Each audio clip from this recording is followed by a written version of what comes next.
हमें लगता है कि जिंदगी के सारे फैसले हम ही लेते हैं, पर क्या हो अगर हमारा दिमाग ही हमें धोखा दे रहा हो। सच तो ये है कि हमारा दिमाग अक्सर शॉर्टकट लेता है और ये शॉर्टकट हमेशा सही नहीं होते। इसी को कहते हैं संज्ञानात्मक पूर्वाग्रह। ये तेजी से सोचने में मदद करते हैं पर अक्सर गलतियां करवा देते हैं। तो चलिए इन अदृश्य जालों को समझते हैं। ये हमारे रिश्तों से लेकर करियर तक हर चीज पर असर डालते हैं। सबसे पहला है पुष्टि पूर्वाग्रह, मतलब हम बस वही सुनते और देखते हैं जो हम पहले से मानते हैं। जैसे कोई खुद को बदकिस्मत माने तो उसे सिर्फ अपनी नाकामियां ही दिखेंगी, सफलताएं नहीं। इस वजह से हम कुछ नया सीखने का मौका ही गवा देते हैं। चलिए अब अगले पूर्वाग्रह को देखते हैं। अगला है अति आत्मविश्वास पूर्वाग्रह। जब हमें लगता है कि हमें सब पता है और हम कोई गलती कर ही नहीं सकते, और इसी चक्कर में हम बड़े बड़े जोखिम ले लेते हैं और फिर अक्सर नाकामयाब हो जाते हैं। तीसरा है प्रभामंडल प्रभाव।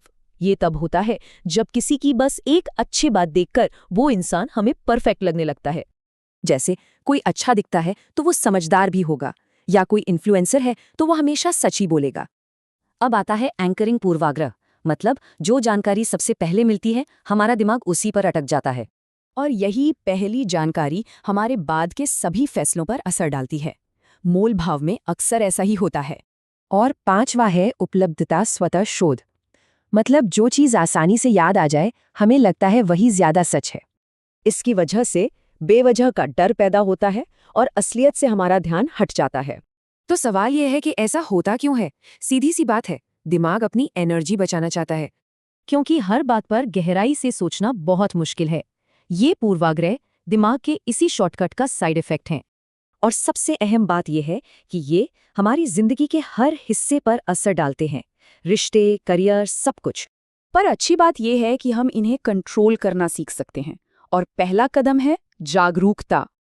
तो कोई भी फैसला लेने से पहले रुकें, अलग अलग नजरिए देखें और अपनी सोच पर ध्यान देना शुरू करें। याद रखिए, ये पूर्वाग्रह दिखते नहीं हैं और इसीलिए ये इतने खतरनाक हैं। पर जैसे ही आप इन्हें पहचानने लगते हैं, आप इनके कंट्रोल से बाहर आना शुरू कर देते हैं।